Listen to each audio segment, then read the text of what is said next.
when you look at the crowds today, you have maybe 5,000-6,000 people here. On the streets yesterday, 1 million people, 1 million Iranians in the street for the Ayatollah Khomeini.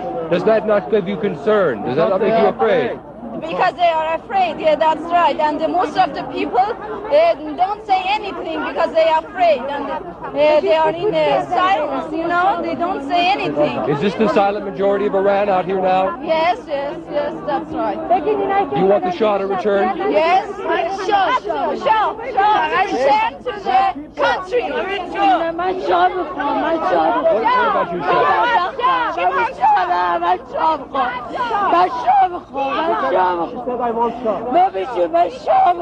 Shah? Why do you want the Shah? Why does she want the Shah?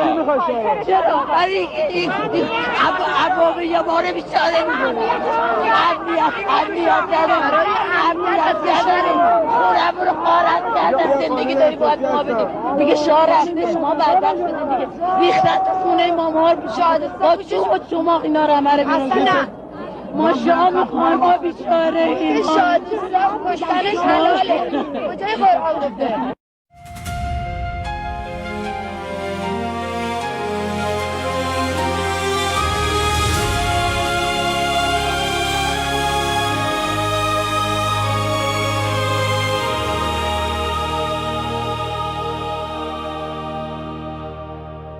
47 years we've been bleeding in the dark, under the shadow of the Islamic regime, with a stone-cold heart. They silenced our voices, they turned off our light. 58 days without internet, but we still fought the night. Our children took the streets, they raised their empty hands, and the world looked away. Do you understand? Do you know Europe? Do you know what's been done? Do you know Europe? 42,000 souls are gone, killed in 2 days by a regime drenched in blood. Do you know Europe? Or have you just given up? Do you know Europe? Do you feel anything at all? Or did something break inside you while Iran answered the call? Do you know Europe? 42,000 lives, 2 days, that's all it took. Mothers and fathers and sons, did you even look? We stand with Crown Prince Reza Pahlavi, our hope and voice. Millions behind him marching, he is our only choice. He only fights for freedom, democracy and human rights.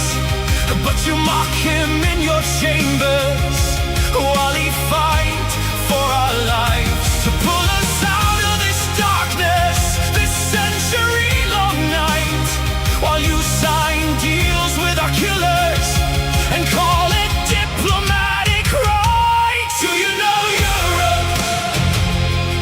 Do you know what's been done? Do you know Europe?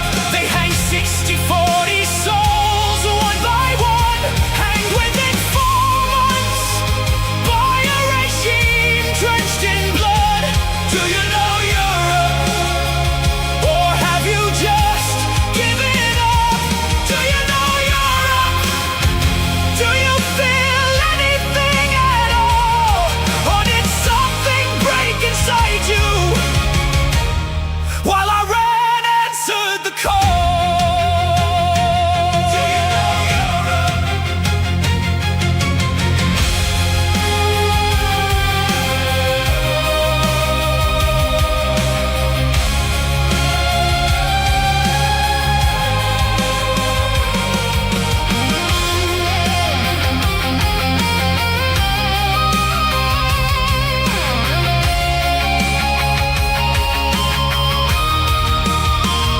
What happened to you, Europe? What made you so cold? What turned your heart to stone? while our story went untold. Is oil worth more than blood? Is silence worth the shame? Because while you negotiate with murderers, we are dying, calling your name. Do you know Europe? Do you know what's been done? Do you know Europe? 42,000 souls are gone, killed in 2 days by a regime drenched in blood. Do you know Europe? Or have you just given up? Do you know Europe? We are still here. We are still strong. Do you know Europe? How much longer? How much longer? How long? Do you know Europe?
To all of our friends around the world, under the yoke of the Islamic Republic, Iran is identified in your minds with terrorism, extremism, and poverty.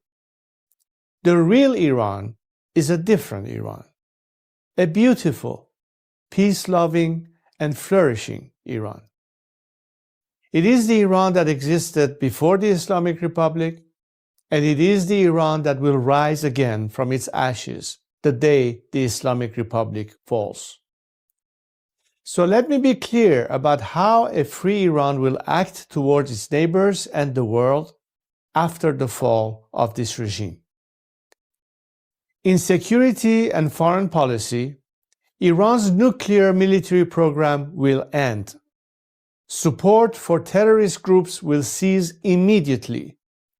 A free Iran will work with regional and global partners to confront terrorism, organized crime, drug trafficking, and extremist Islamism.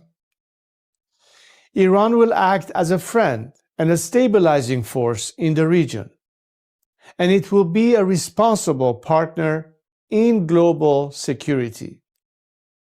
In diplomacy, relations with the United States will be normalized, and our friendship with America and her people will be restored.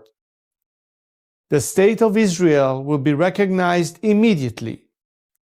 We will pursue the expansion of the Abraham Accords into the Cyrus Accords, bringing together a free Iran, Israel, and the Arab world.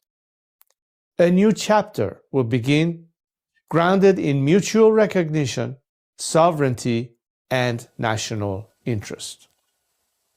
In energy, Iran holds some of the largest oil and gas reserves in the world. A free Iran will become a reliable energy supplier to the free world. Policymaking will be transparent. Iran's actions will be responsible. Prices will be predictable. In transparency and governance, Iran will adopt and enforce international standards. Money laundering will be confronted. Organized corruption will be dismantled. Public institutions will answer to the people. In the economy, Iran is one of the world's last great untapped markets. Our population is educated, modern, with a diaspora that connects it to the four corners of the world. A democratic Iran will open its economy to trade, investment, and innovation, and Iran will seek to invest in the world. Opportunity will replace isolation. This is not an abstract vision. It is a practical one, grounded in national interest, stability, and cooperation. To achieve this, now is the time to stand with the Iranian people. The fall of the Islamic Republic and the establishment of a secular, democratic government in Iran will not only restore dignity to my people, it will benefit the region and the world. A free Iran will be a force for peace, for prosperity, and for partnership.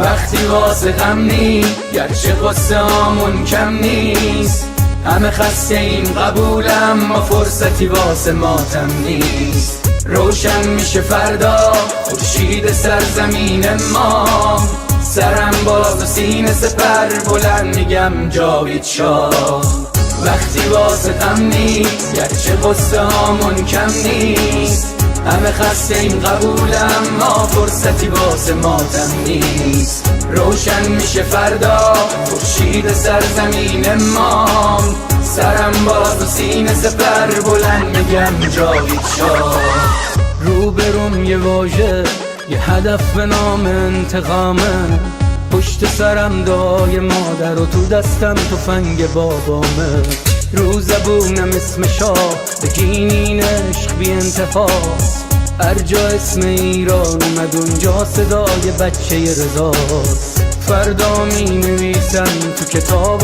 قصه دیمار بگو با تیر جنگی کشتن بچه های بیگناه رو بگو از بخت مادرها شیر زنا و دختران بگو تنها شهید شدیم تا تنها نمونه شامون وقتی واسه غم نی گرچه قصه هامون کم نیست همه خسته این قبولم ما فرصتی واسه ماتم نیست روشن میشه فردا خورشید سرزمین ما سرم باز و سینه سپر بلند میگم جاوید شاه وقتی واسه غم نی گرچه قصه هامون کم نیست همه خسته این قبولم ما فرصتی واسه ماتم نیست روشن میشه فردا خورشید سرزمین ما سرم باز و سینه سپر بلند میگم جاوید شاه وقتی واسه غم نی گرچه قصه هامون کم نیست همه خسته این قبولم ما فرصتی واسه ماتم نیست روشن میشه فردا خورشید سرزمین ما سرم بالا و سینه سپر بلند میگم جاوید شاه سلام من به تو یار قدیمی منم همون هوادار قدیم سید سلام چطوری مردک کلی کتلت شدین دایی بدون مدرک سلام بسیجی قهرمان رفتی پیش توسی با پنیر و یه نون سنگک سلام به محفل قرآنیتون سلام به مدیرای بحرانیتون سلام به حاجی اکبر و طوله هاش و خارج و رفقای ارگانیتون سلام به دزدای پول ملت که تش میفتین توی تور ملت سلام به همه شما کرکسایی که دارین نونتون رو میزنین تو خون ملت ساکتش زیر دست و پاک و تک بخورین حالا هی به یه بادکنک بدوین سلام آخر تو زندان باشه وقتی قرار به این آب خنک بخورین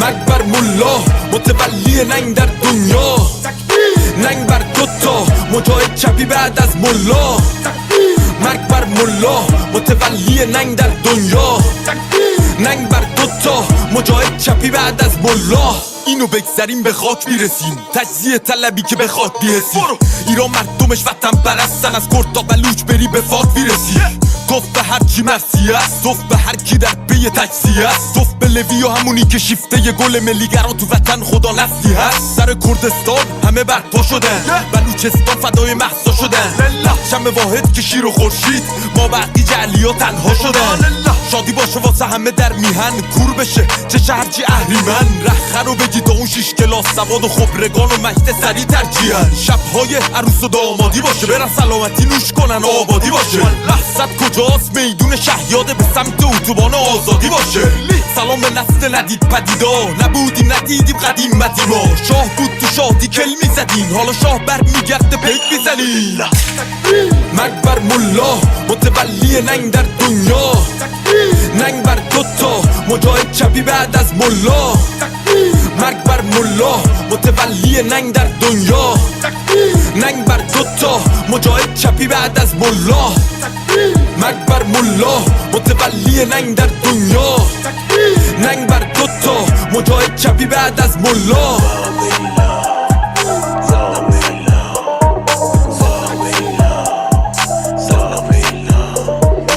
ای فاهنگ به این خوشگلی با نوایده بود اسم این مشخواهن رو توش بیاریم ولی خب لازم بود دیگه فکر کنم با نوایده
Let's go.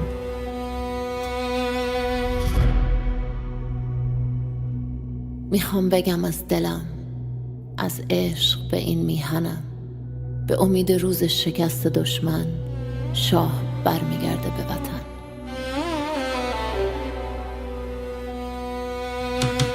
برگشتن پهلوی، وحشت هر اجنبی، بلند بگو همشهری شاه رضا پهلوی.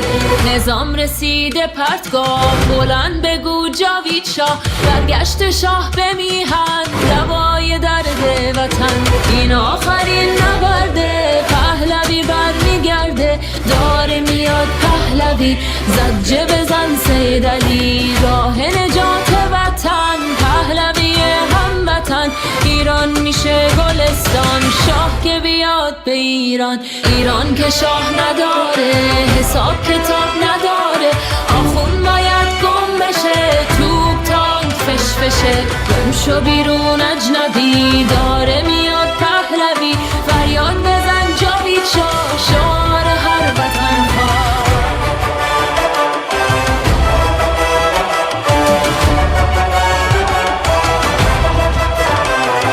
ما شاه میخوایم نه ملا، بزار بشنوه دنیا.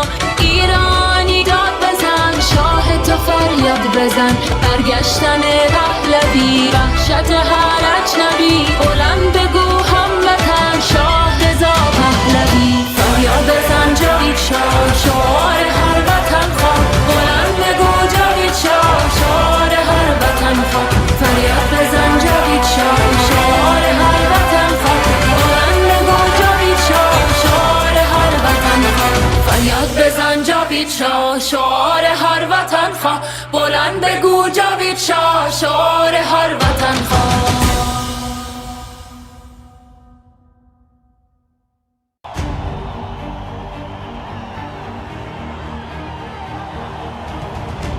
Look at us here today.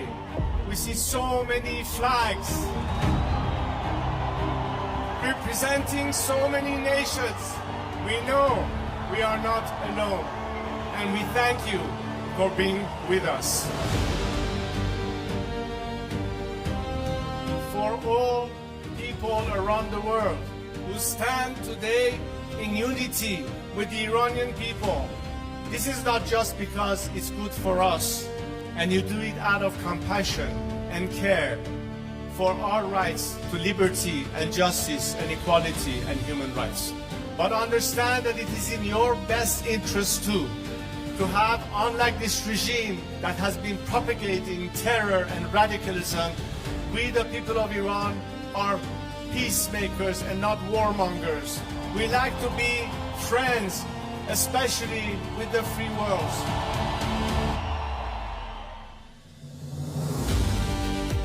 We'd like to be able to have the best neighborly relationship with the people of our area and the region, with the Arab countries, with Israel, and all our other neighbors. We are fighting for justice, we're fighting for human rights, we are fighting for liberty, we're fighting to put an end to all sorts of discrimination. Because as an Iranian, I stand here to tell you that I've dedicated 47 years of my life because I think that my country deserves far better than what we have right now.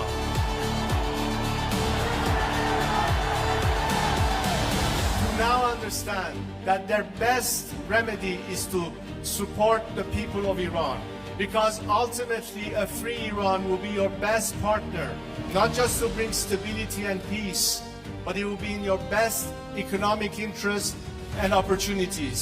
Together we can prosper again, and the world will be so different once the Iranian people are free.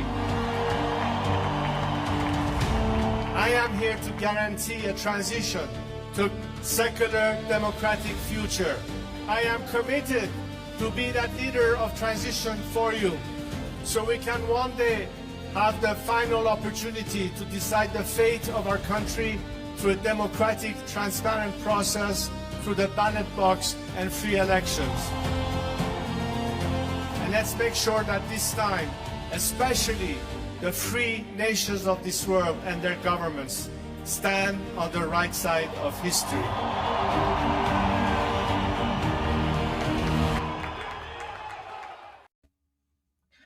Well, Durud Patriots, good morning, good afternoon, good evening, wherever you are. Welcome to day 187 of Iran Revolution Live. Now, I spoke about this yesterday, but I once again wanted to give my condolences to all of our American friends and viewers on the passing of Senator Lindsey Graham. I also wanted to give my condolences to all the Iranian people because if you tuned in yesterday, I was sharing comments and messages from Iranians who are also mourning the loss of a great patriot. So once again, my deepest condolences on the passing of Senator Lindsey Graham, or as we Iranians called him, Amu Lindsey, and Amu means uncle, so we called him Uncle Lindsey. It is a difficult time for all of us, and please take a moment to send a thought and a prayer for his family and his friends and his loved ones. Okay, let's get into it because there is a lot of news. Now, I want to start with a message from His Royal Highness, the Shah of Iran. Oh, and by the way, guys, as always, let me know in the comments where you're tuning in from because I'm always interested to know how big our international community is. And of course, if you're watching this live stream afterwards, let me know in the comments of the video. And just a quick housekeeping rule, or just a quick housekeeping note. I'm going to mention this at the end of the show as well, but just before we begin. So keep in mind, we have an optional field trip tonight. So an optional class field trip for those who are interested in science. My sister, who has her own YouTube channel called the Ghamari Report. And yes, Ghamari is like a play on Ghamari, right? So there you go, the Ghamari Report. She has her live stream tonight where she's talking about the Bermuda Triangle. So that's happening tonight at, what time is it? Oh, there's already people like putting comments in her chat. That's amazing. So that's happening tonight at 8. So in about 4 hours. So if you're interested, you can join us for the optional class field trip to my sister's channel. And she usually does her live streams on Sunday evenings. However, given the news about the passing of Senator Lindsey Graham, out of respect for Senator Lindsey Graham and, of course, all of America and Americans, she decided to postpone her live stream to this evening. So, but usually she does her live streams on Sunday. So yes, our optional class field trip is happening. I will put the link in the chat so that you guys can join if you like. It's optional, not mandatory. But if anyone wants a break from politics or all the doom and gloom, it's a fun place to go. And we always learn something new when we're there, and I certainly enjoy her channel because it gives me an opportunity to take a little break. It gives me an opportunity to take a little bit of a break from politics, right? And the topics are also super cool. So I'm posting the link in all the channels here. I got that one. Let me just post this on X as well, and then we'll be good to go. Sorry guys, I should have prepped this earlier, but I'm honestly I'm just a little bit upset over the loss of Senator Lindsey Graham, right? So I'm still a little bit scrambled, but that's okay. Okay,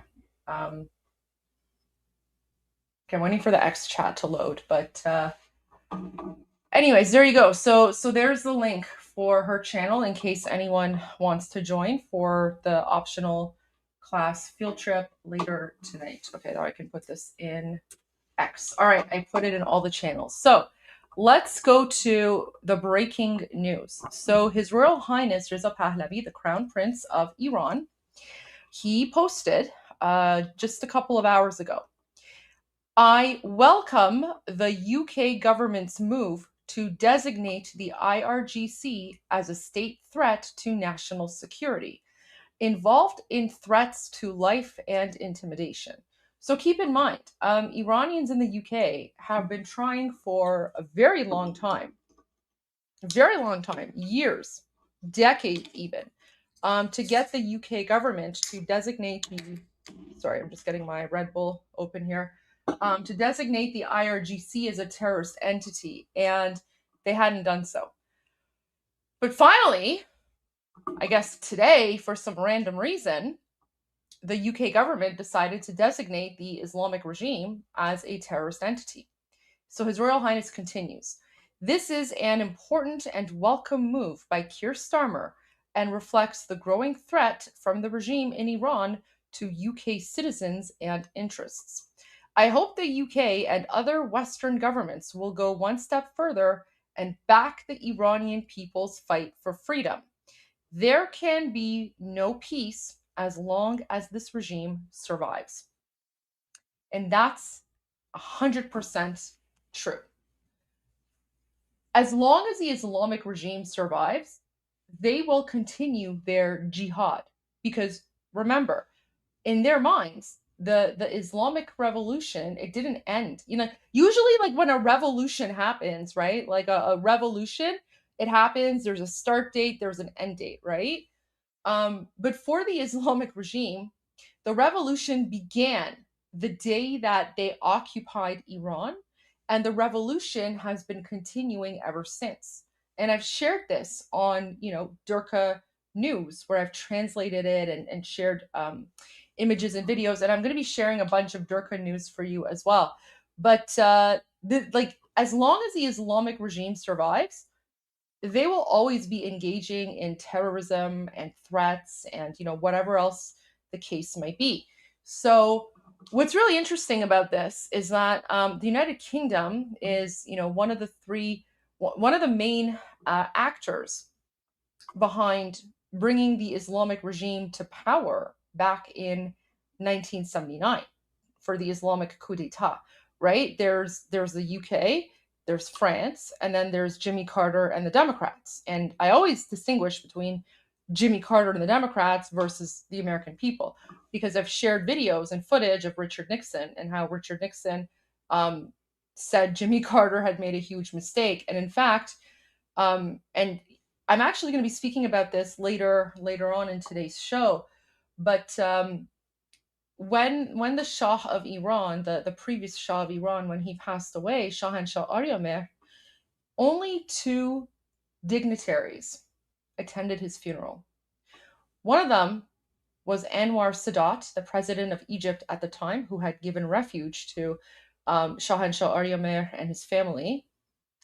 And the second dignitary who attended the funeral of His Royal Highness Shahanshah Aryamer was President Richard Nixon.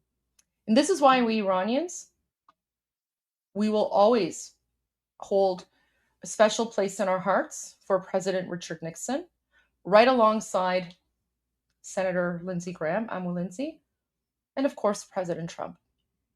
But this is why I distinguish between Jimmy Carter and the Democrats. Like, I never say America did this, because it wasn't America. This was a policy from the Democrats. It was a policy from the Democrats. It was the same, terrible foreign policy decisions that led to the situation with the Panama Canal and everything else too, right?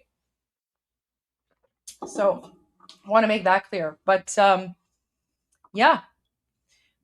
And then so I shared this post, and I just want to share my thoughts. So I said, it only took 47 years for the UK government to recognize the Islamic regime, the same terrorist dictatorship that the UK helped bring to Iran back in 1979 as a terrorist organization. The writing must be on the wall if the UK is now designating its own pet project as terrorist.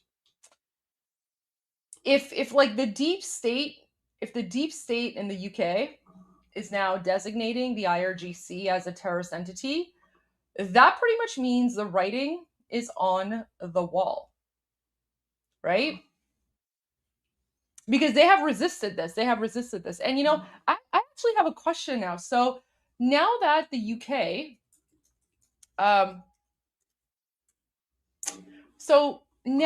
has actually, and I'm going off script here, but, you know, that's fine. Now that the UK has designated the Islamic regime as a terrorist entity, what does that mean for Mujtaba Khamenei's properties in London, UK? Has anyone thought of that? Remember, Mujtaba Khamenei is the cardboard supreme dictator of the Islamic regime. So he owns at least 2 properties, and those properties are supposedly worth like $100 million or something, right? Keep in mind, one of the reasons that the UK has been hesitant to list the IRGC as a terrorist entity is because the Islamic regime has invested a lot of money in the UK. So even though the Islamic regime literally chants, you know, not only do they chant death to America, death to Israel, but, you know, once in a while when they're feeling, you know, extra spicy, they'll also chant death to England, right? They'll say Magbad Ingilis. Ingilis is the Iranian word for England. So the fact that their Durka supporters literally chant death to England, and yet the Islamic regime has multiple properties in the UK. One of them, by the way, literally overlooks the Israeli embassy. Like, how messed up is that? Like, great job, UK. Right? Again, I just want to be very clear. When I'm referring to a country, I'm referring to the government and the policies. I'm not referring to the people. The British people are incredibly patriotic, and they've been held hostage by some insane lefties and jihadis, and, you know, dealing with their own mass immigration issues, right? But I mean, this kind of makes it awkward. So I would be very curious to know what's going to happen to not just the properties of the current supreme dictator of the Islamic regime, but the properties of pretty much anyone who's part of the IRGC, right? And then what is this? So then here's the thing. What does this mean for the embassy? Because now that the UK has designated the IRGC as a terrorist entity, and the IRGC controls the embassies, does that mean they're going to shut down the embassy? What's going to happen there, right? So lots of questions there. Lots of questions.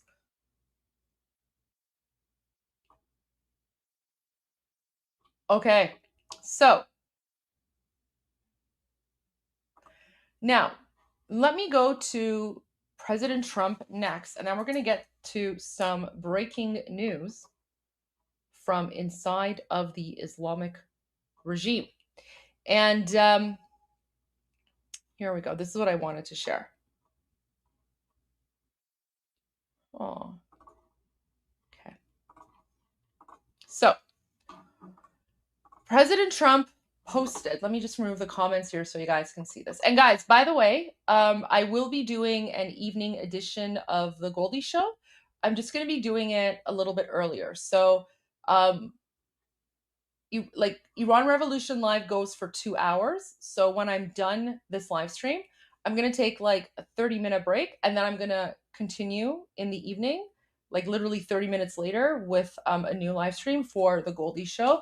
So keep an eye out for that, because tonight on the Goldie Show, I will be speaking more about Senator Lindsey Graham and the impact that he's had, and also how Iranians have been responding and reacting to the news of his passing. So I will be doing 2 live streams today. I'm just going to be doing them a little bit earlier because, of course, we have our school field trip at 8:15. So President Trump posted, "The Hormuz Strait is open and will remain open with or without Iran. We are reinstating the Iranian blockade, so named because it is only stopping Iran's ships or customers from entering or leaving. All other countries will have fair and open use of the strait. The USA will be, from this point forward, known as the guardian of the Hormuz Strait, but as such, and as a matter of fairness, will be reimbursed at the rate of 20% on all cargo shipped for any and all costs necessary to do the job of providing safety and security to this very volatile section of the world. The process and formation will begin immediately. Thank you for your attention to this matter, President Donald J. Trump." So essentially, first of all, I love this. The guardian of the Hormuz Strait. You know what? That's actually super cool. That's like giving me like Guardians of the Galaxy vibes, right? Like, I love that. But okay, so here's the thing. This is why President Trump, I believe, now I could be wrong. The reason that he is putting this rate of 20% on cargo shipped. So remember how President Trump in previous press conferences and meetings and whatever the case might be, he's spoken about how he has been very disappointed in NATO and how NATO has never assisted with the conflict in Iran against the Islamic regime. He's spoken about all the allied countries, right? And all those allied countries who are supposedly allies of the United States. And yet, as we saw during the funeral of Khamenei, Khabar Margish, many of these so-called allies of the United States attended the funeral of Khamenei. They sent delegations to the funeral of Khamenei. And all those allied, allies, quotations, except for Israel, by the way, because Israel's the only, let's be honest, Israel is the only real ally of the United States in the Middle East. Prior to 1979, the United States had 2 real allies, Israel and Iran. And then when Jimmy Carter and the Democrats helped the Durkas take over, of course, the Islamic regime then stopped being an ally. Okay? So right now, the only true ally of the United States in the Middle East is Israel. And President Trump knows that. And Israel doesn't use the Strait of Hormuz, right? Like, Israel doesn't rely on the Strait of Hormuz at all. But President Trump has said numerous times in several various press conferences and, whatever statements, that he's been very disappointed in the lack of participation from so-called allied states. So now, and remember, everything that's happening in the Middle East, Americans are paying for this, right? Like, this is all based on your taxpayer dollars. So, we Iranians, we are very, very grateful and thankful for everything that's happening, because we know that your taxpayer dollars are funding the extermination of the Islamic regime. And so we appreciate that. But at the same time, President Trump makes a very good point. Why should American taxpayer dollars foot the bill for commercial cargo ships to pass freely, right? So why should American taxpayers foot the bill so that these international corporations that make billions of dollars, you know, shipping cargo and shipping oil are able to pass freely, and all those companies can make a profit, but American taxpayers have to foot the bill. So yeah, this is President Trump basically, like, so this is where, you know how President Trump is, you know, he says he's a businessman. This is exactly the kind of thing a businessman would do, right? He's looking at the economic impact, and he's like, okay, well, America is spending how many billions of dollars to keep the Strait of Hormuz safe from the Islamic regime. Okay, I mean, we're happy to do that. We're happy to protect the Strait of Hormuz, but it's going to come at a cost. And the 20% on all cargo shipped, right? This is going to have a huge savings impact for the American taxpayers, right? Because again, why should you as an American taxpayer pay for some company that makes billions of dollars a year to get like free protection? This in and of itself, and here's the thing, President Trump, again, businessman, right? He understands the economic impact, and oftentimes the economy can have a bigger impact on pushing an agenda, right? I mean, ultimately, at the end of the day, money talks. So this right here is going to now incentivize all of those businesses who are, who use the Strait of Hormuz, all those businesses who are being terrorized by the Islamic regime. This is going to incentivize those businesses to go to their relevant governments, right, wherever they're located, and say, hey, the United States is putting a 20% fee to keep us safe from the Islamic regime. This is impacting our bottom line. This is impacting our profits. So you as a government, you need to back President Trump in his fight to eradicate the Islamic regime so that we don't have to pay this 20%, so that the American Navy can keep us safe from a bunch of Muslim radicals, right? So this statement is much bigger than people realize, right? Like the impact here, again, this is not impacting like ordinary citizens in a negative way. This is, of course, a huge benefit for the American people because, I actually agree with this. Like, why should Americans pay for the safety of cargo ships for, companies that are worth billions of dollars, right? So this is just another way to put pressure on the Islamic regime through the economy. And remember, Operation Economic Fury is continuing. So I thought that that is very interesting. And this in and of itself is going to put more pressure on the world to back the United States in overthrowing the Islamic regime. Especially all those Persian Gulf and Middle Eastern countries who claim that they are an ally of the United States, and yet they've done absolutely nothing to help the United States eradicate the Islamic regime.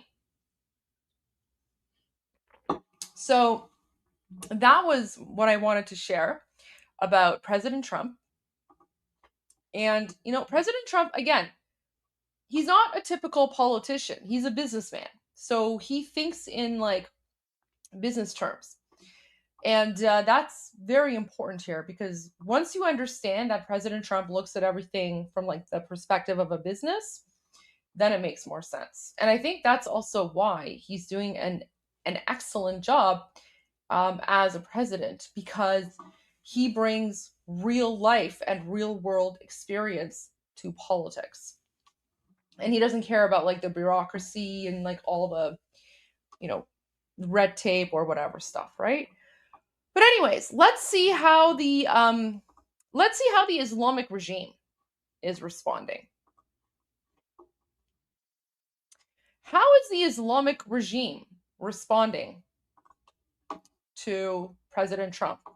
Well, the Durkas are still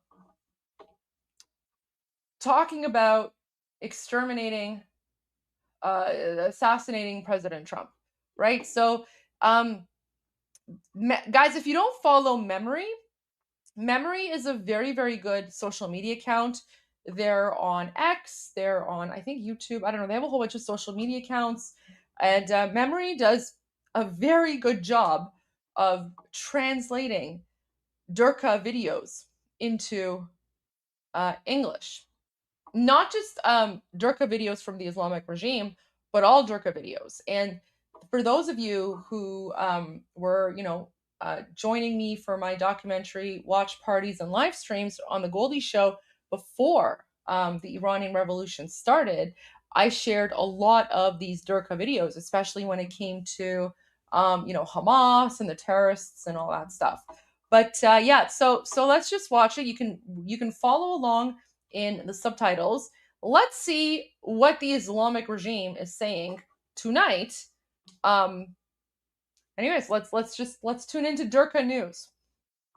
خونخواهی و انتقام 3 مرحله داره و ما بایستی در 3 مرحلهش ارزم بزرگتون وایستی. مرحله اول انتقام از یک عناصر خبیث رذل و نابکاری هست که دست به این حرکت زدن. مسئله مقابله ما با آمریکا مقابله با نظام سلطه امریکایی است.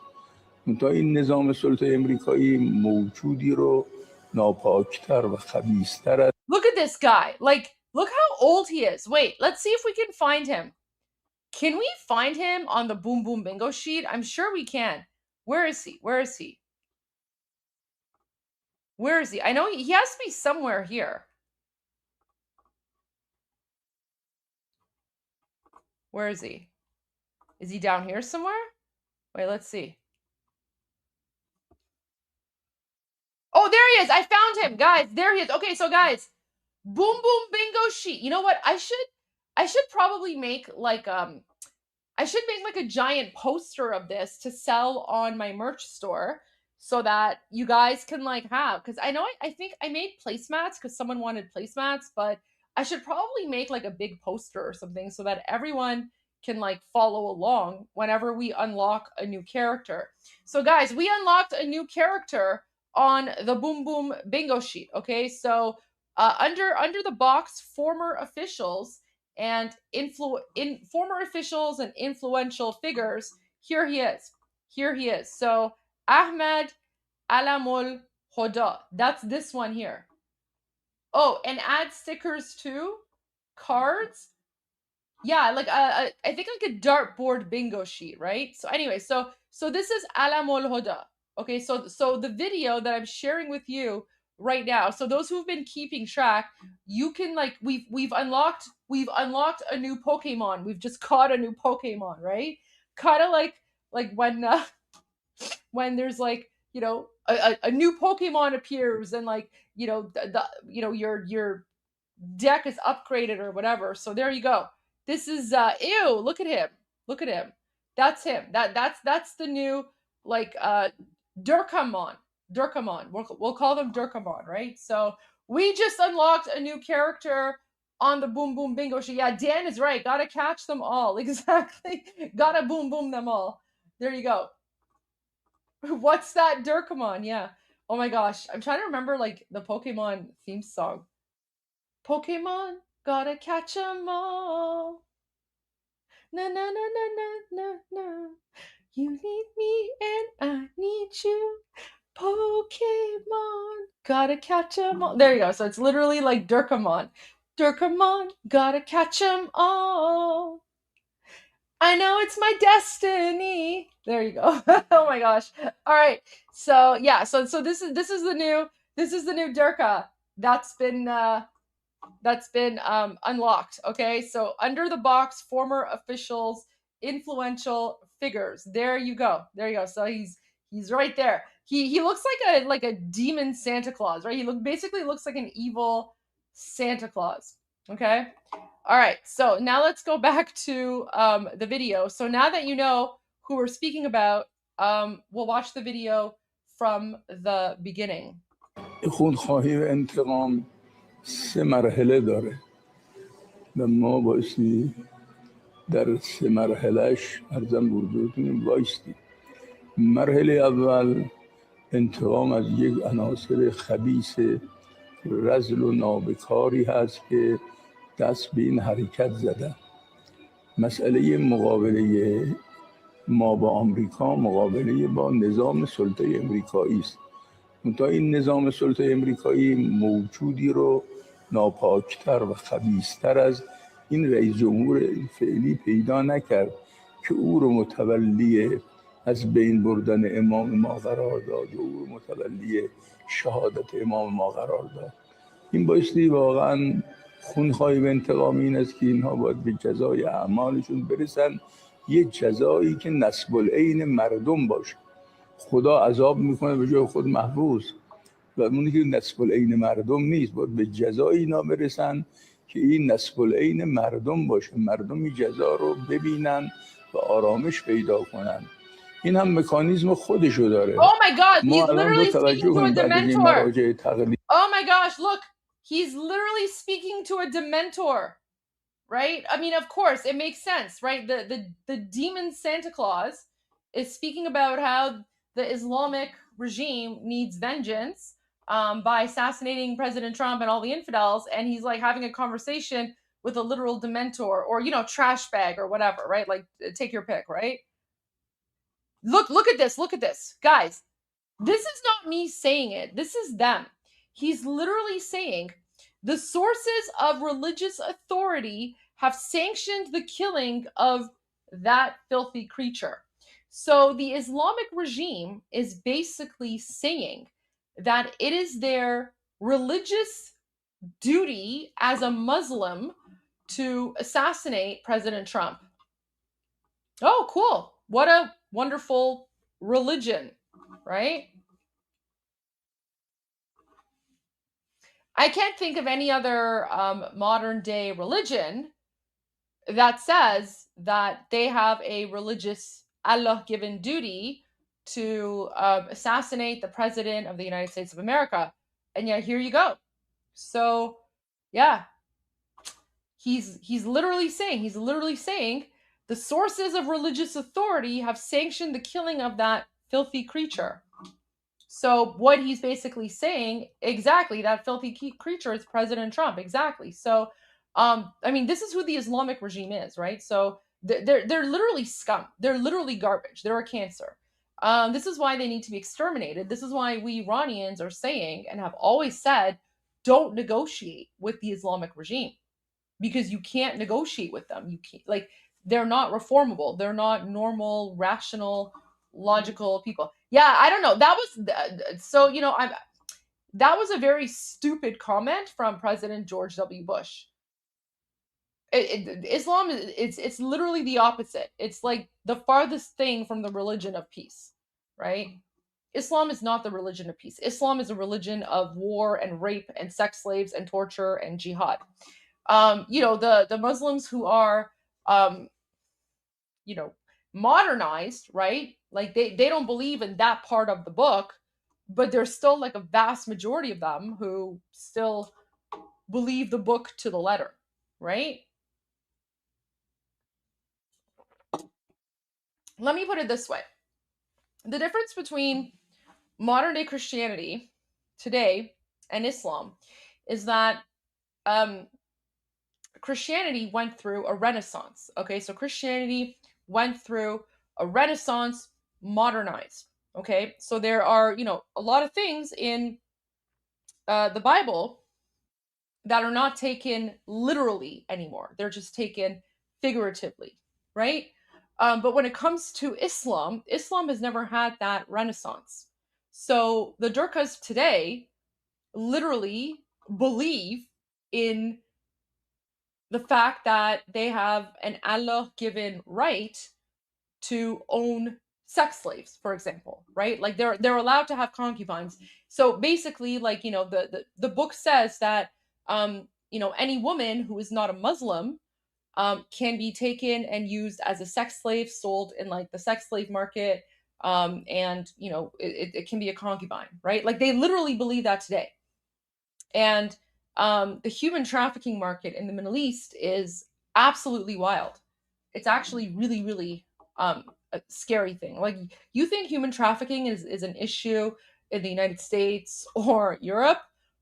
That is nothing compared to human trafficking in the Middle East, right? And that's because they've never had that renaissance. So anyway, now this, Durka is literally saying on Islamic Regime State TV, the sources of religious authority have sanctioned the killing of President Trump. Let's continue with what else this evil Santa Claus is saying to this dementor.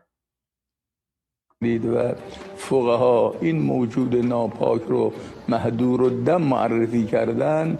این مسئله به فتوای امام در مسئله سلمان رشدی مبدل نشه که عاقبتش هم اجرا نشه. یه مکانیزم میخواد که این مکانیزم وارد فعالیت بشه و حتما این فتوا عملی بشه و این انتقام خونخواهی صورت بگیره. مرحله دوم انتقام این است که مردم ما باید انتقام بگیرن.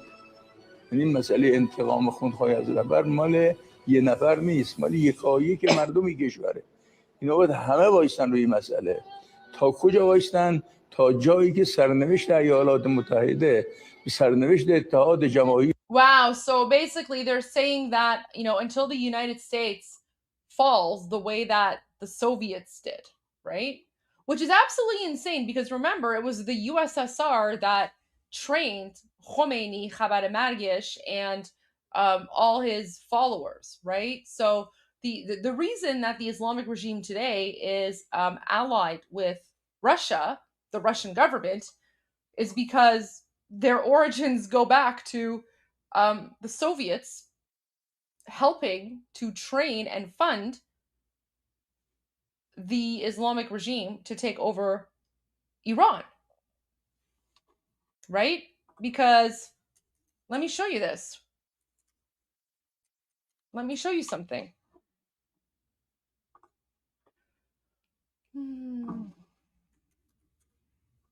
And once you see this map, it's going to make a lot of sense.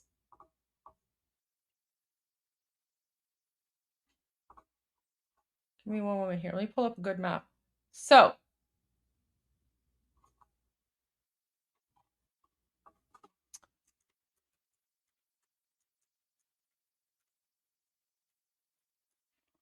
let me just find a good one. Sorry, guys. Here we go. So,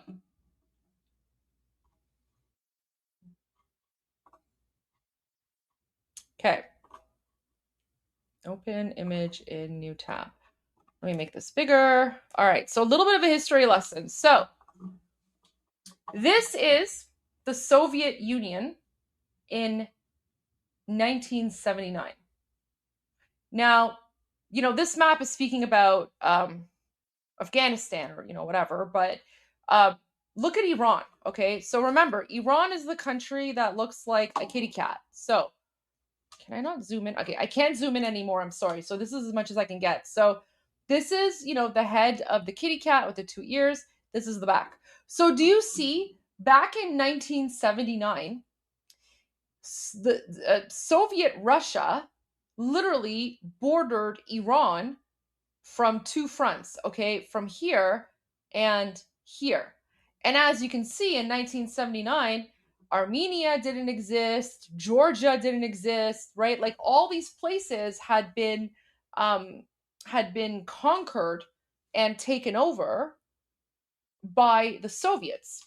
And the Soviets' next target was Iran.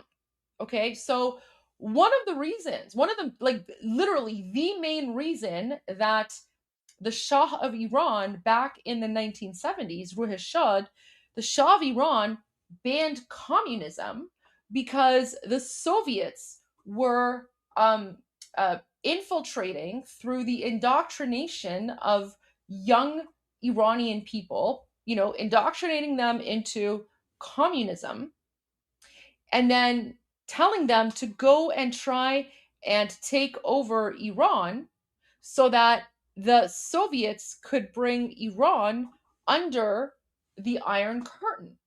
So the Shah banned communism because there was a huge communist threat from the Soviets.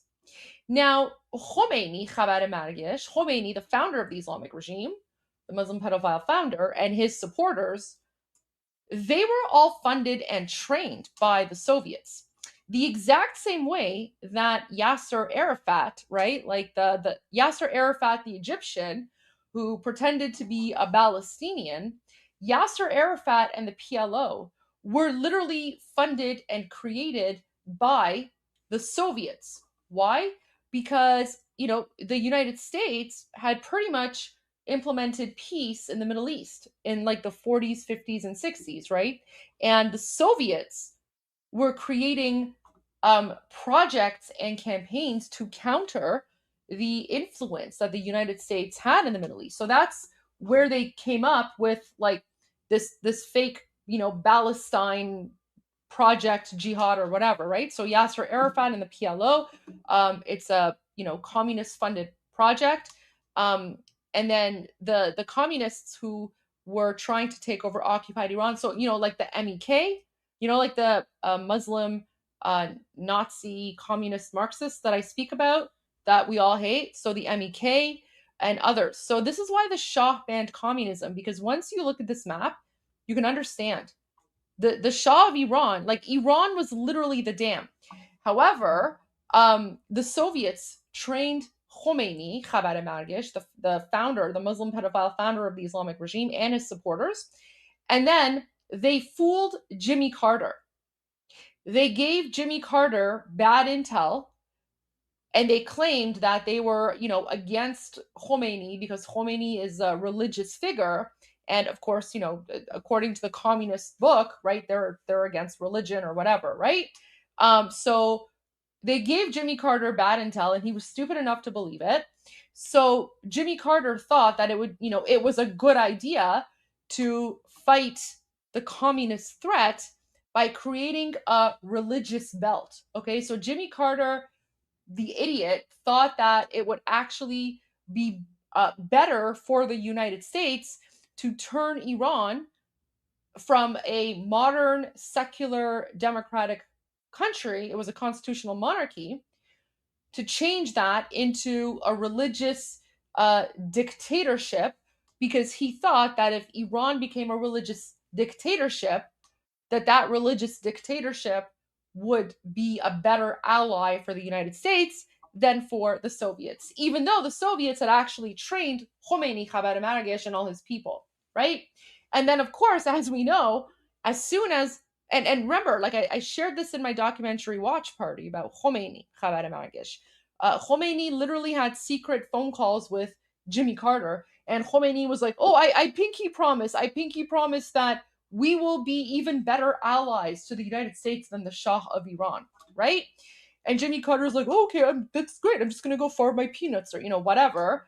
And then, as soon as Khomeini and the Muslims took over, they basically, one of the first things they did is they started chanting death to America, and they took American hostages. And then, of course, occupied Iran, the Islamic regime, became a huge ally of the Soviets. So I just want to make that very clear. Okay, so the reason that the Islamic regime that is occupying Iran is an ally of the modern day USSR, is basically an ally of Putin, is because the Islamic regime was funded and created and supported by the Soviets, by the communists. And this is what we call the unholy alliance of the red and the black, right? Communism and Islamism.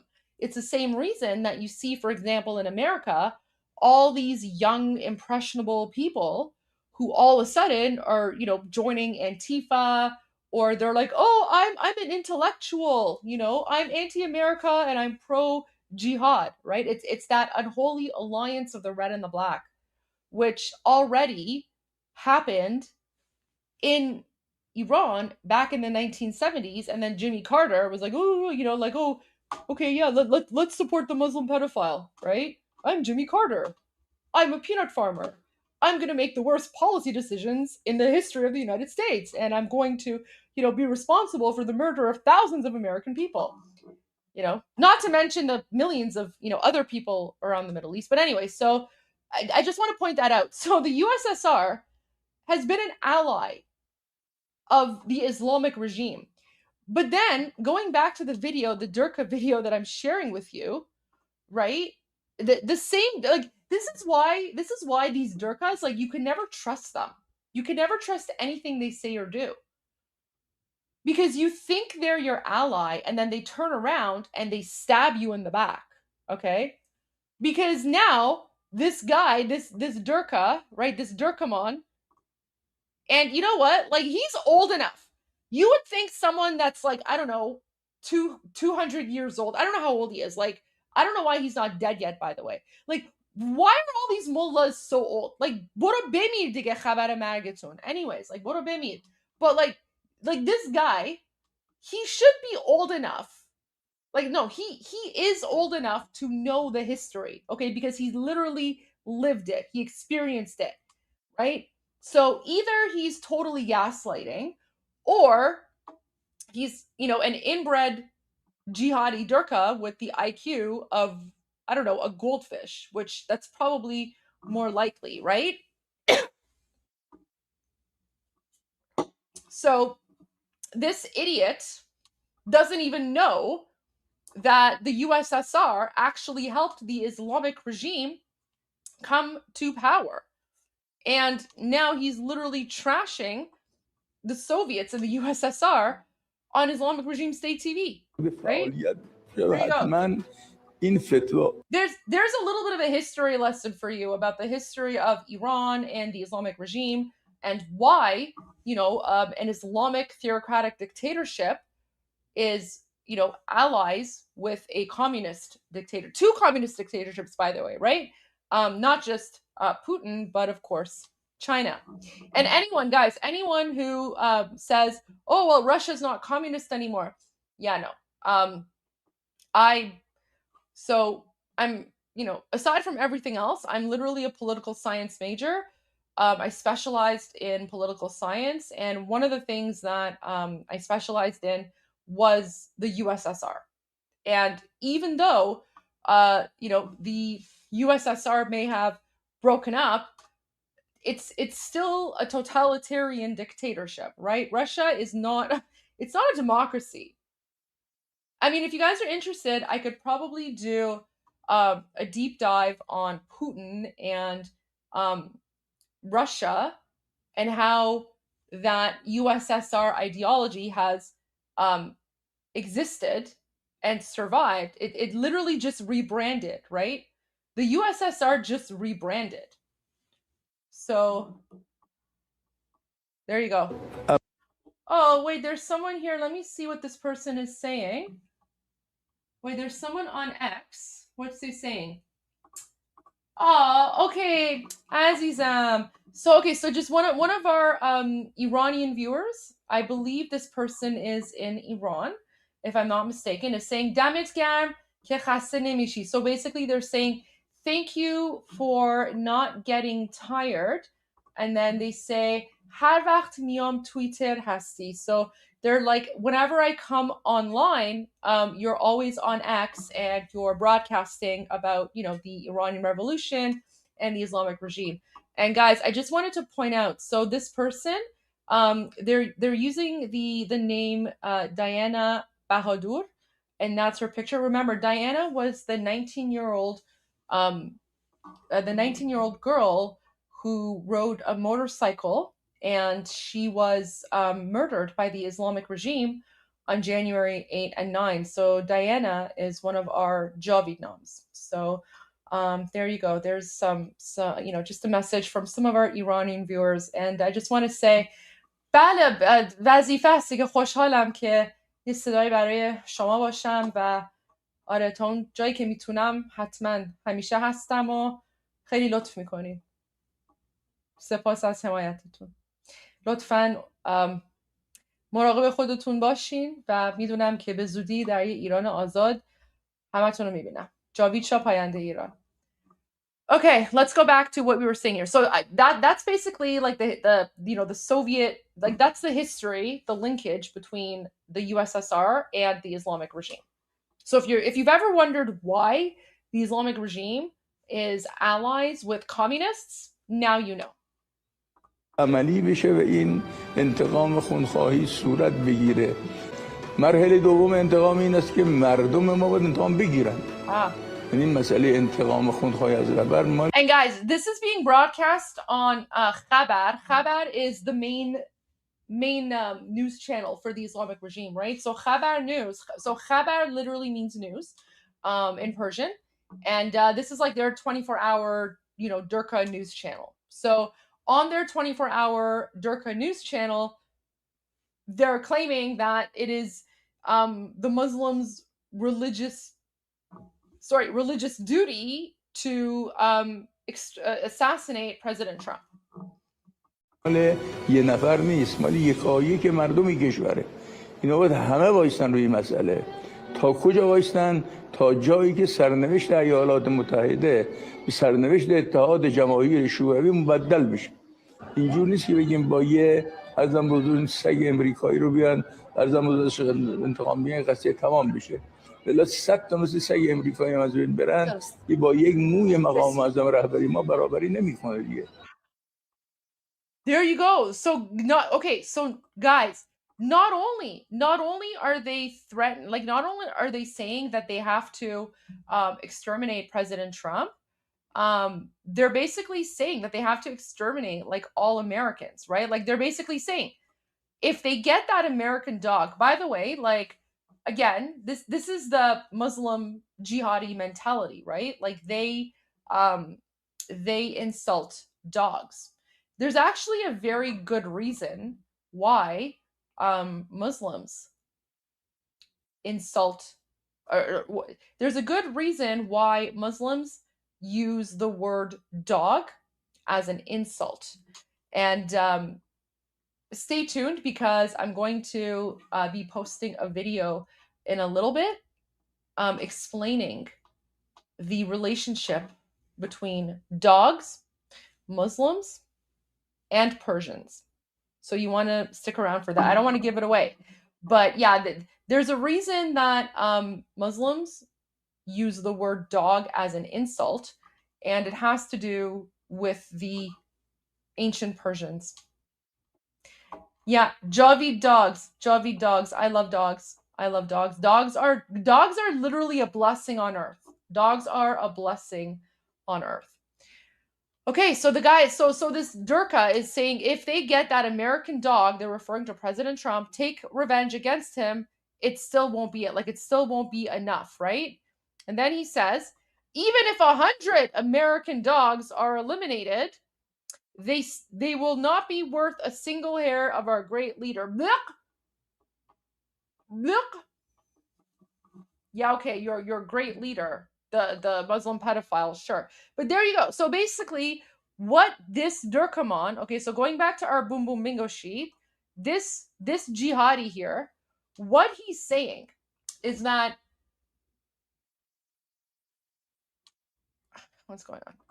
So he's basically saying that even if they murder 100 Americans and the President of the United States, that's still not enough. So basically, what he's calling for is full-on jihad. He's basically saying that it is the religious duty of Muslims to murder Americans until they are all exterminated. There you go. That's basically what he's saying. He's saying it's our religious duty to murder Americans until they're all exterminated. Welcome to the Islamic regime. Do you now understand why when I say that you can't negotiate with these people and I say that, these people are terrorists and the only way to deal with them is to exterminate them? because nothing else will solve the problem. Nothing else will solve the problem. They literally believe that they have a religious duty to murder Americans. There you go. There you go. Not only are they, do they believe they have a religious duty to murder Americans, but they also believe they have a religious duty to murder all the infidels. And of course, that includes the Iranian people. So here is breaking news. This is leaked police audio footage, where the leaked police audio reveals orders to fire on Iran protesters. So again, back on January 8 and 9, where over 54,000 innocent Iranians were mass slaughtered in 2 days alone. Yeah. Iran International has already provided subtitles here. So let's just follow.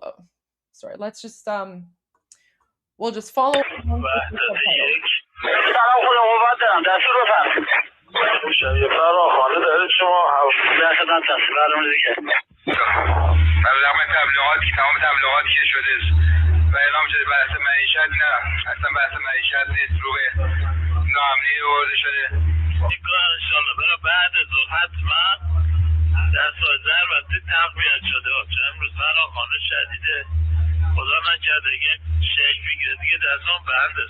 So you can see that the Islamic regime here, they're terrified because they knew that on January 8 and 9, Iranians were this close. They were this close to overthrowing the Islamic regime. And one of them is saying, God forbid, if it starts, our hands will be tied. So basically they're saying that if it starts, they're not going to be able to stop it. So this is where eventually the Muslim Nazis give the orders to shoot into the crowds, which leads to the murder of 54,000 Iranians in 2 days alone on January 8 and 9.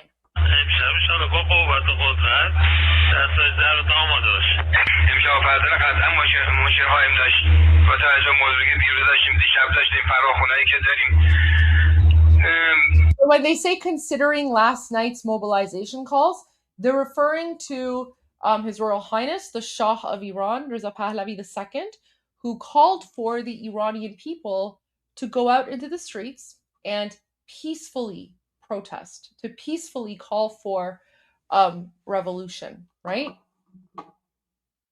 So this is literally more proof that the Islamic regime is terrified of His Royal Highness, the Shah of Iran, Reza Pahlavi II, because they know that he's going to free Iran and they're terrified.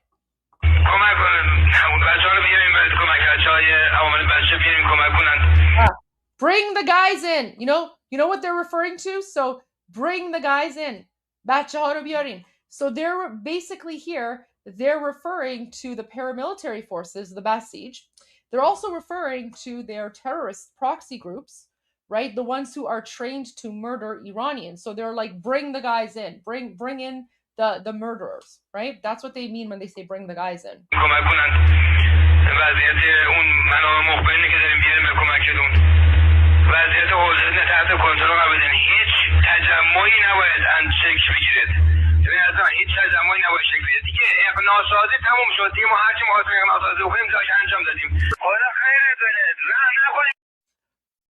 God bless you, show no mercy.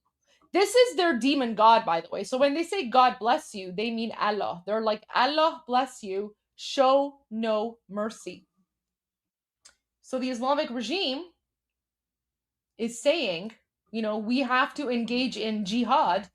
Allah will, Allah, their demon god, will bless you and show no mercy to the innocent unarmed Iranians. Murder them. Murder them for the sake of Allah and jihad and Islam and Muhammad.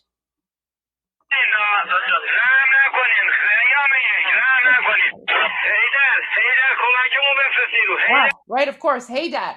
We all know what Hey Dad is, right? Hey Dad is like the religious battle of Arabs, right? So whenever the Arabs are engaging in jihad, they're like, hey dad, because that's how they worship their dead Arab warlords.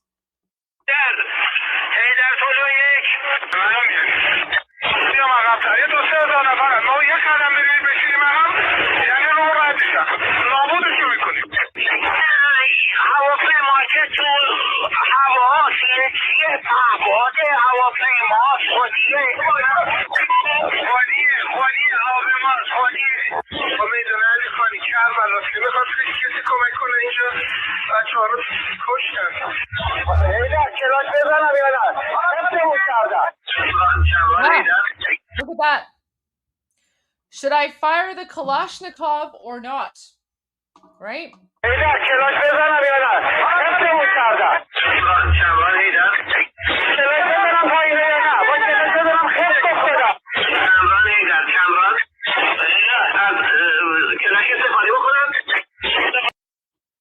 So someone's asking, should I use the Kalashnikov? And they respond, use it.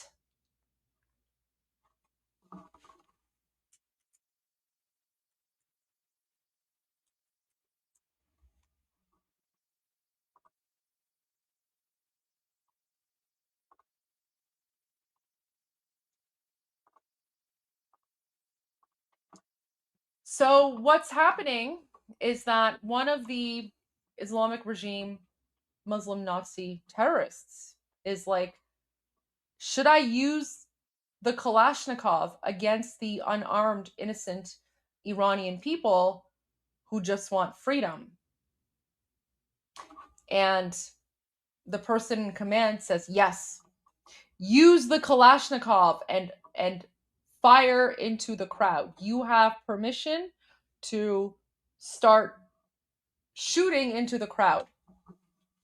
Not just with Kalashnikovs, but many other things. But yes, this is the moment where the Muslim Nazis gave the order to the other Muslim Nazis to start firing into the crowd.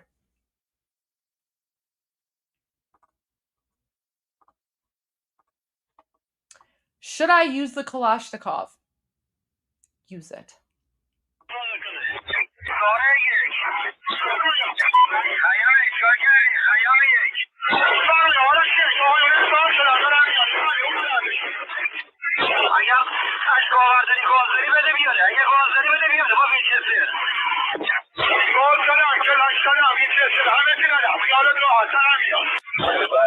اون دستگیری که انجام میشه حتما سریعا انتقال بدین. دستگیری که در این خصوص حتما انتقال بدین موقعیت خیام. سریعا منتقل انتقال بدین موقعیت خیام. خیام هم اصلا نگهداریش اونجا به مصلحت نیست. انتقال بده موقعیت مربوطی که خودشون در جبهه هستن. شهید چراغی یه خواهش از عزیزا دارم، یه خواهش از کلی عزیزا دارم، نگین کجا بردنشون. اعلام نکنین به اون. Don't say where the detainees are taken. Don't tell their families or relatives. You know why? Because those detainees are then murdered. Their organs are sold in the black market, mostly to China. And of course, as we know, the hair of the Iranian women's hair was sent to Armenia to be sold in the black market. طرفایی که حالا خانواده‌اش میان، تاکو فامیلش میان، دوست و رفیقاش میان، نگیم کجا بردنشون. اینا میان در ایستاد شما، بعد میرن در موقعیت خیام، بعد میرن اون موقعیت شهرک پست، بعد میرن نجات حالا قائمیه. اعلام نکنین کجا بردن. ما نمیدونیم اصلا کی دستگیر کرده، کجا بردن. So basically he's saying, so anyone who's asking where, anyone who's inquiring about their missing family members, he's saying, don't tell them where they went. Just pretend like you don't know. Just be like, we don't know who was arrested. We don't know where they were taken, right? This is the Islamic regime. Do you see like the horrible nightmare that we Iranians have been dealing with for the last 47 years? Guys, the concept of civil rights or human rights does not exist in occupied Iran, okay? It is literally an occupation. We have no rights. And so, for all of us who are living in Western, civilized democratic countries, we are blessed to have the rights that we have. But look at this. This is literally today in occupied Iran.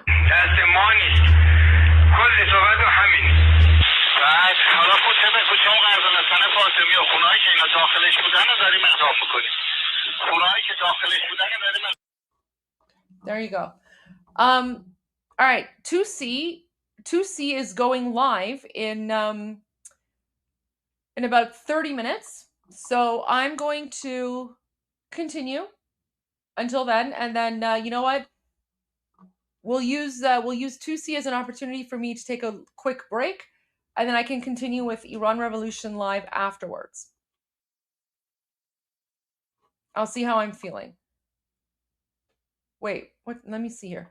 No, you know what? So 2C's going live in about 30 minutes. So I'll end my live stream when 2C goes live, and then I will. That's actually a good time for me to take a quick break while 2C's going live, and then as soon as 2C's live is done, I'm gonna go live again for the evening edition of the Goldie Show. So that'll actually give me a nice opportunity to take a short break. Okay, but there you go. So we're moving against. So what does it say? So we're moving against the houses they were inside to bring them down on their heads. So there you go. This is literally proof of crimes against humanity by the Islamic regime. So I want to share that. And of course, new list of targets. So back to that Durka newspaper. Remember the Durka newspaper that had that the crosshairs image? Let me just zoom in. There we go. So it's Hamshahri, okay? So Hamshahri, the one that had the crosshairs image of President Trump, they have a new image. Now they have President Trump, Prime Minister Netanyahu, Marco Rubio, Pete Hegseth. They have Admiral Brad Cooper, and this is Minister Katz, and then of course Mike Huckabee for some reason. Oh yeah, Mike Huckabee, because he's the American ambassador to Israel. Eyal Zamir, Georgia Maloney for some reason. I don't know why. And then they have Gideon Sear, who's the foreign affairs minister. And then they have Fred. Oh my gosh, who's this one? Oh, this is the German chancellor, which is weird because like Germany supports the Islamic regime, right? Germany supports the Islamic regime. And then Emmanuel Macron and Keir Starmer.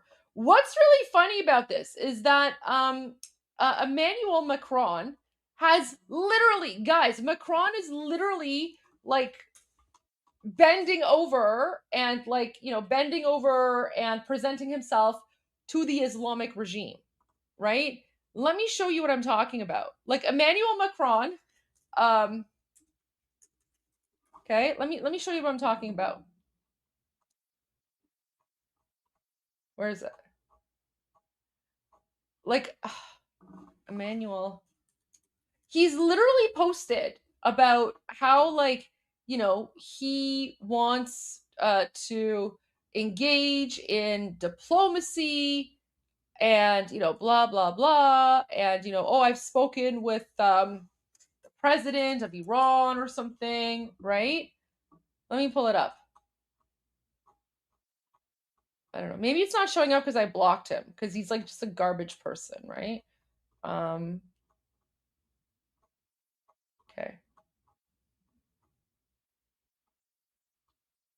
Here we go. Okay, so here's one example. So this is from okay, guys, this is how hilarious the Islamic regime is. Okay, so literally, one Islamic regime news outlet is posting Macron urges diplomatic agreement with Iran.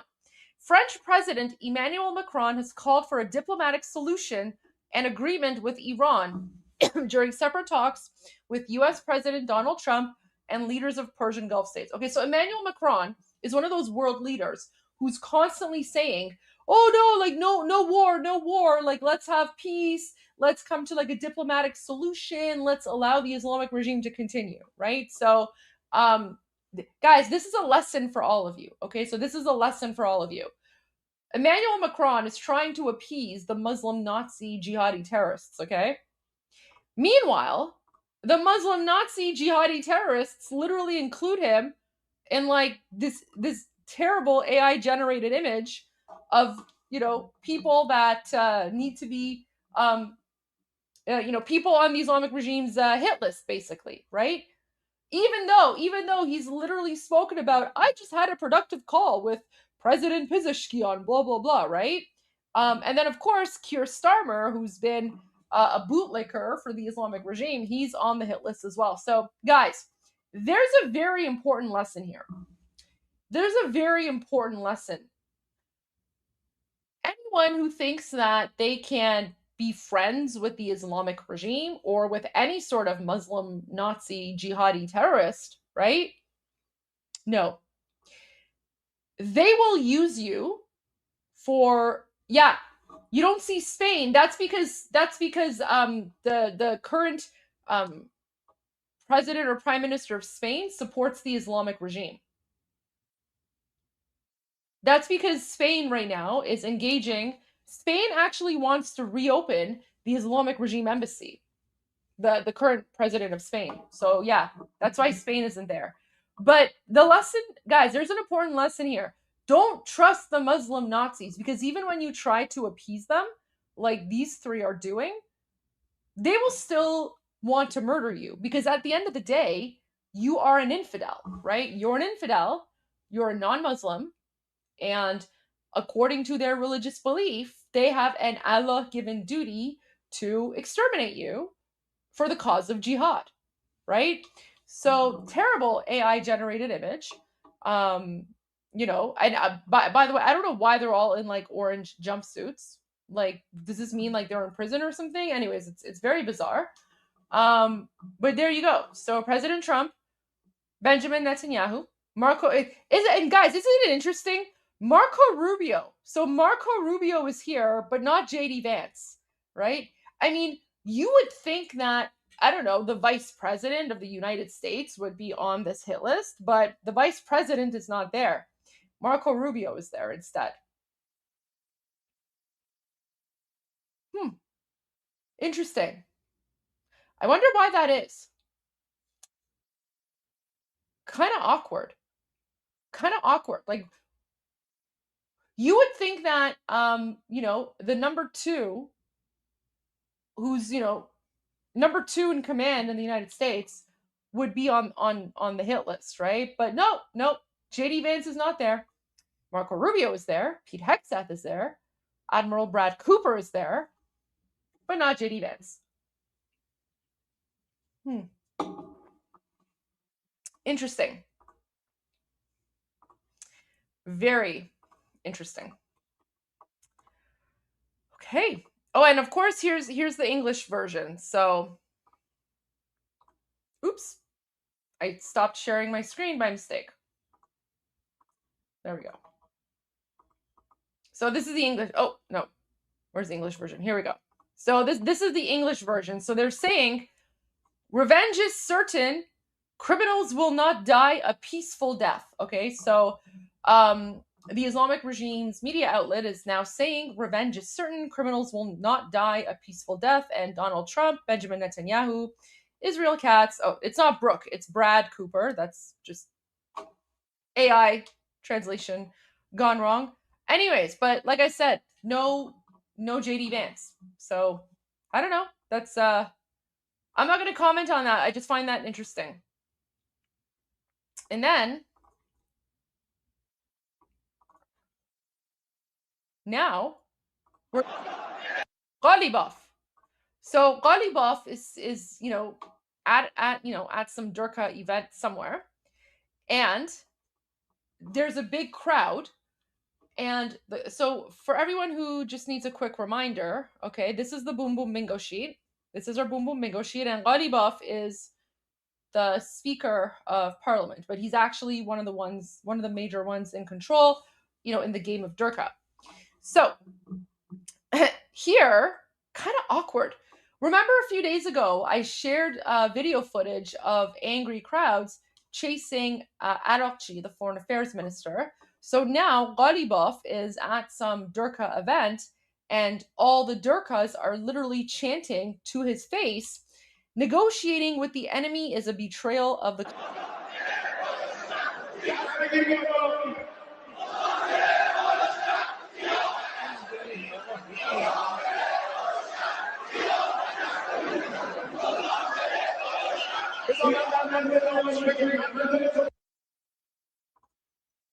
Okay, guys. Someone is asking me if a certain person is dead. I'm not seeing any verified news about this. Let me check my verified news outlets. I'm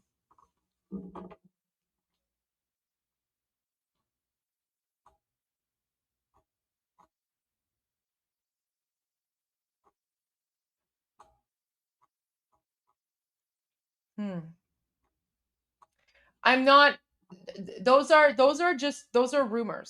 Those are rumors. I don't see anything confirmed. But I do see more boom booms. Let me just get to some of the boom booms really quick, and then I'll go to your super chats, questions, and comments, and then I'm gonna end the live stream so we can all tune in and watch Tusi. And then, like I said, as soon as Tusi is done, I will restart again.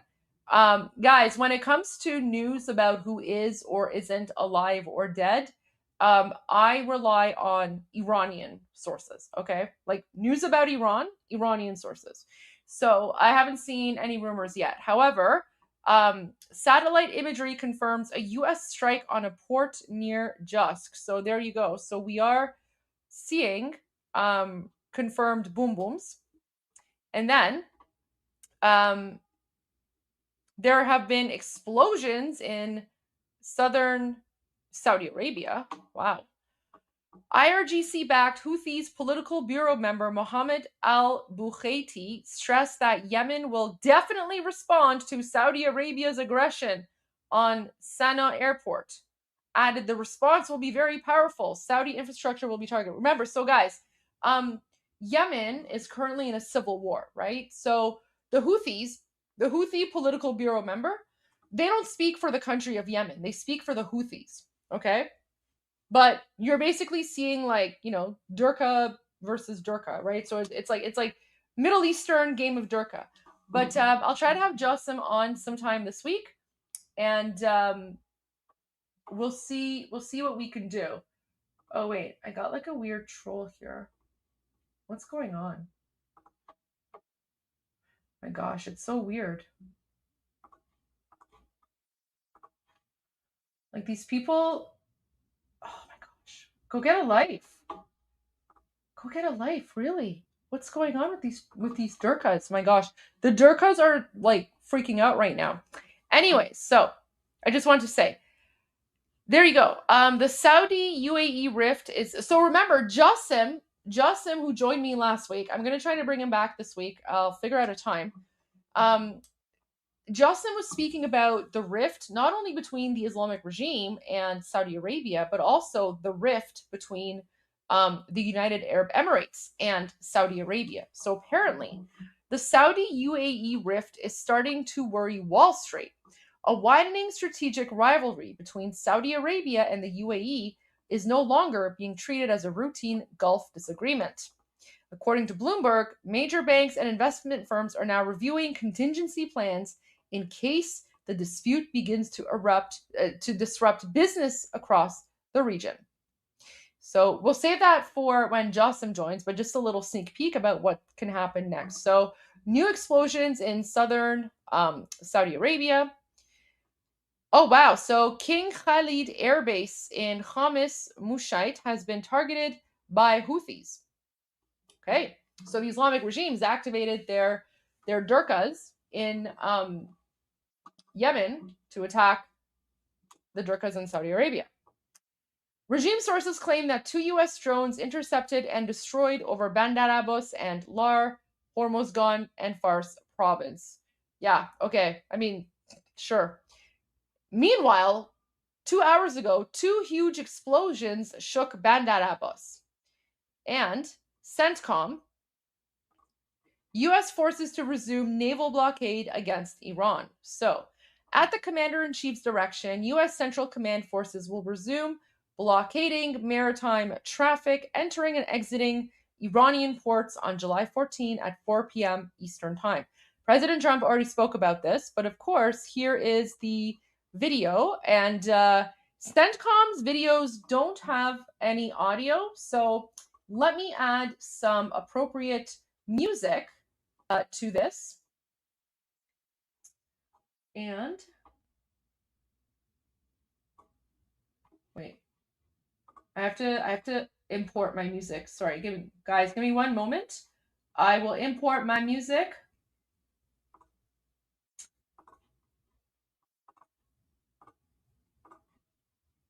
There we go. Okay, I imported my music.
Ready, Tehran? Ooh, are you ready for the final round? Anyways, I'll leave it there, guys. I listen to this, like, this is a song, like, this is literally one of my alarm clocks. Like, when I wake up in the morning, this is the song that wakes me up, and it just, like, gets me going for the day, right? Like, it just I could listen to, like, I could watch this video on repeat and listen to this song for hours, but we can't do that. All right, let me go to your questions and comments, and then I'm going to end the live stream so we can all go and watch 2C, and then I will be back in about an hour when 2C is done. So that'll give you a chance to take a quick break. So our first comment is from Shannon. Durud everyone, Trump says we'll charge 20% across the strait. Look at me, I'm the Ayatollah now. Enjoy the fireworks, everyone. Shannon, I love that. That is absolutely hilarious. And I think that's, it's like, look at me, I'm the Ayatollah now, right? But keep in mind, President Trump, this is like, the United States is doing a service. The United States is literally protecting business interests. And so, I mean, businesses shouldn't profit off of that for free. So yeah, I agree. Great job. Minor Dine, please do a poster would be perfect, or a deck of Durka identification cards. Okay, I will work on that. I'll work on a poster And hopefully I will have that ready to go. If not by tonight, by tomorrow for sure. So yeah, keep an eye out on the merch store, and I will have giant boom boom bingo sheets available for anyone who wants to purchase one. Atki, UK citizen living abroad, UK government possibly declared IRGC a terrorist organization because of the government linking Islamic movement of Companions of the Right terrorist attacks against Jews in the UK. It could be it. That could be one of the reasons, or it could be that the UK is seeing the writing on the wall with the Islamic regime. We have to wait and see, but I mean, the UK is a huge mess when it comes to like Islamic infiltration. It's actually disgusting. Like, the people in the UK openly support the Islamic regime and Khamenei, and they're not even Iranian. They're from like, third world countries. It's wild. Like, I visited the UK like 20 years ago, and today, if someone was like, do you want to go to like the UK? I would be like, no, I don't have a death wish. I don't know. UK is just a very scary place these days. And it's very unfortunate. And I really hope that, British people can reclaim their country. William Mongrain says they don't like dogs because dogs can sense evil. Yeah, that's definitely a part of it. But like I said, there's a reason that Muslims don't like dogs, and it has to do with Persians and the Iranian people. But like I said, I'm gonna save that for a video that I'll post on YouTube at some point in the future. But that is definitely a part of it. Viperus, wait, why are IRGC targeting two-tier Keir Stalin Starmer? He literally runs defense for the Islamic terrorist groups like the Muslim Brotherhood and Keir. That's because at the end of the day, Keir Starmer is still a non-Muslim. He's still an infidel, right? So this is what we Iranians are trying to tell you.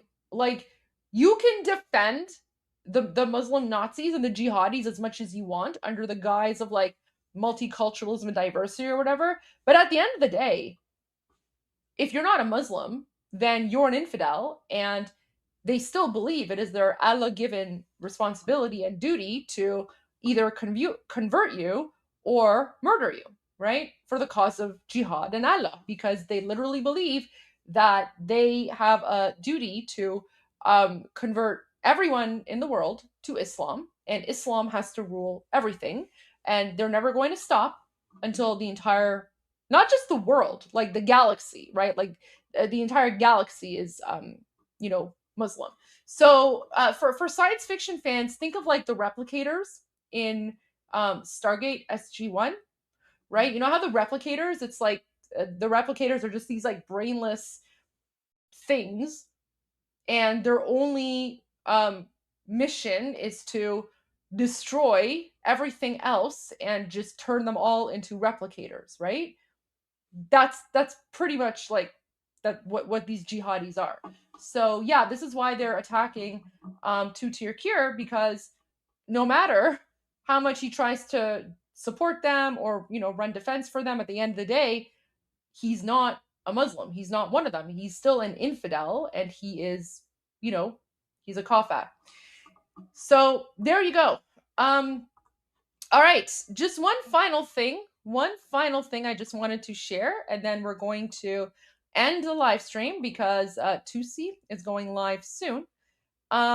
So 4 American projectiles have landed in Konarak, Sistan, and Baluchistan. Konarak is a southeastern part of Iran, right on the Strait of Hormuz, close to the Pakistan border. And now this is footage from my hometown. Remember, I was born in Ahvaz. So this is supposedly there are boom booms happening right now in my hometown of Ahvaz. Oh, someone sent a Rumble chat. Okay, let me go to Rumble really quick. I don't see it. Oh yeah, okay. So Great Mega King. Sorry, like there's something weird with the software. So Great Mega King says, Goldie, did you know that today is the 2-year anniversary of the assassination attempt of President Trump that happened in Butler, Pennsylvania while on the campaign trail. Oh my gosh, I can't believe it's been 2 years already. Well, thank God. Thank God that President Trump is alive, and fight. God bless President Trump. God bless America. So yeah, guys, I'm getting confirmation from our Iranian viewers that yes, Khuzestan is under attack. So let's watch this footage really quick.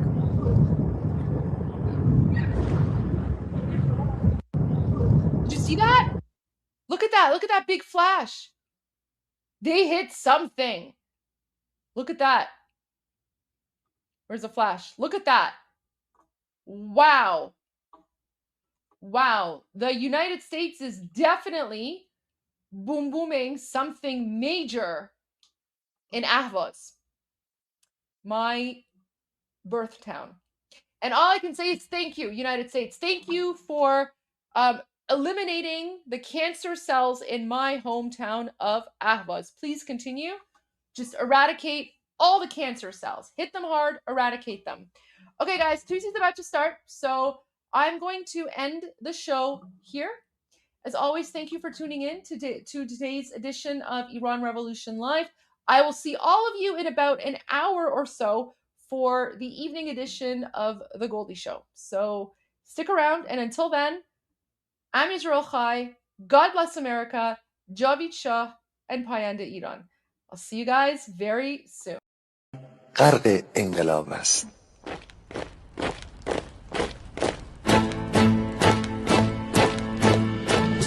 کشور ما، تاریخ ما در سینگر فرا گرفته، گویی اهورا مستا دوباره در نور خود مرا گرفته. اکنون سرودی سر میدهم باز فارغ از رنج و تشویش. ایران غرق انقلاب است، به پیش به پیش به پیش. ایران غرق انقلاب است، به پیش به پیش به پیش. هن ای پدر، هن ای پسر، برخیز و با ما شو همگام، تا درد آن تجربه تلخ ما را نکشیده در پا. بگذار هر دم بغرند گرگ‌ها در لباس میش. ایران غرق انقلاب است، به پیش به پیش به پیش. ایران غرق انقلاب است، به پیش به پیش به پیش. ای کارگر، ای برزگر، راحت قانون ادامه دارد در این زمان که پرتو یزدان از هر سو بر تو میبارد. پس پیش به سوی آزادی از بحر خزر تا کیش. ایران غرق انقلاب است، به پیش به پیش به پیش. ایران غرق انقلاب است، به پیش به پیش به پیش. خلق‌ها به پا بهر دفاع از استقلال و آزادی، تا بشکنیم پشت ارتجاع تیریزی ویران آبادی. تا زنده سازیم سنت‌های می از غرب آیین و کیش. ایران غرق انقلاب است، به پیش به پیش به پیش. ایران غرق انقلاب است، به پیش به پیش به پیش. با امید روزی که تمام این دلبشور و انقلاب تموم بشه و ما در روشنایی، نور و سعادت مردم کشورمون غرق بشیم. نه خارجی، نه بیگانه، نه مستشارهای ویرانی، نه چیر خاران، نه کاسه لیسان، فقط هم رزمان ایرانی. با شرافت میهنی بسازی بهر فرزندان خویش. ایران غرق انقلاب است، به پیش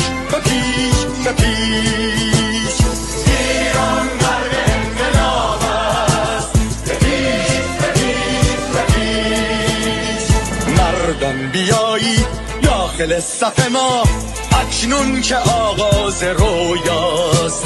دشمنان بدانید ما زنده هستی، بعد از ما هم ایران پابرجاست. آن روح شیطان ما را فریب داد با صد شعار مردمیش. ایران غرق انقلاب است، به پیش به پیش به پیش. ایران غرق انقلاب است، به پیش به پیش به پیش. پرچم ما پرچم ایران غرق خون شهیدان، روی شانه هامان هم میکنیمش در هر خیابان و میدان. تا ماسک دلغکان را برداریم از روی تسبیح و ریش. ایران غرق انقلاب است، به پیش به پیش به پیش.